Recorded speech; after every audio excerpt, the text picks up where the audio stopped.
Come sit and hear tell of an old sailor's tale that happened many seasons ago.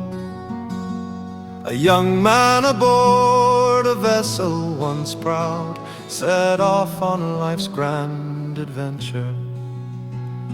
The morning gale sang off the ship of her name as the freighter left old Baldur's Gate. She left off her course as the winds turned her north. The cold frost, the ice seas did bellow. The crew struggled hard against the blowing gale's cries as the sails were torn up to pieces. The crew gave a yell, rousing the morning gale, and it seemed the great vessel would pull through,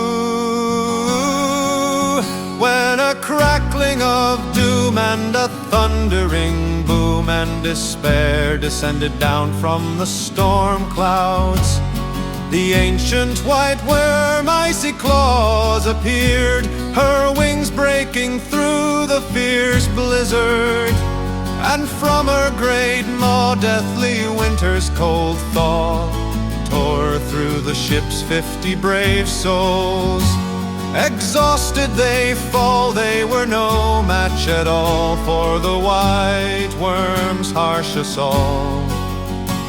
To the depths their souls fell with their final death knell as the dragon tore their ship asunder. But one sailor was left, though he prayed for quick death, as IcyClaws carried him away. To the top of a frozen ice peak he was taken, and tossed in a cage made of bones.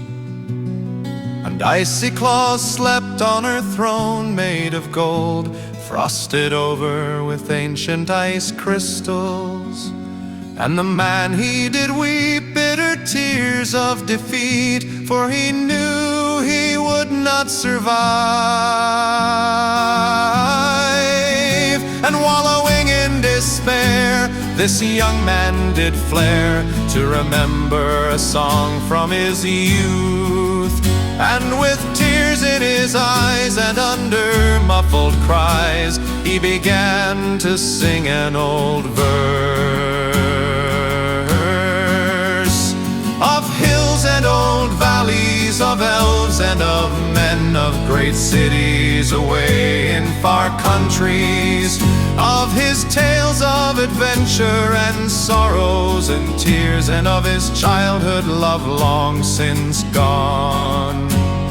Remembering his life in the tears and the songs, his heart poured forth in the music, and his energy spent with his heartfelt lament, the sailor glanced up at the throne.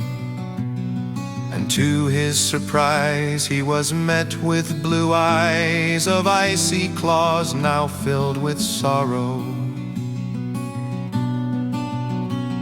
She longing glanced to a figure on her back, at a dark man in deep black old robes.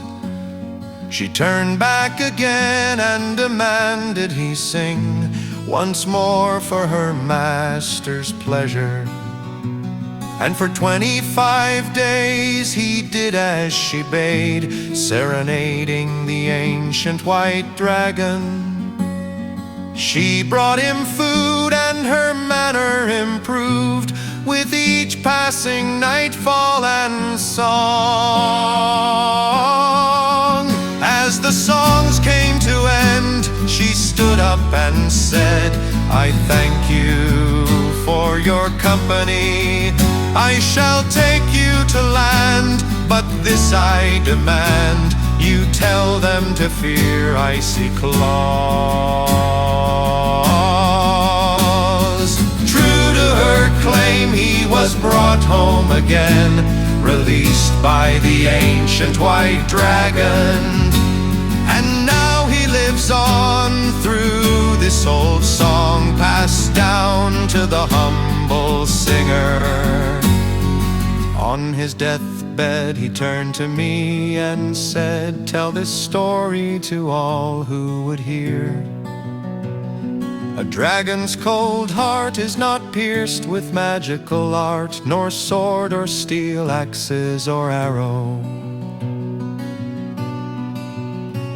But a lonely worm's cries you can see in their eyes is relieved by good company. So take heed of my word and put down your great sword and sing the dragon a song. And sing the dragon a song. And sing the dragon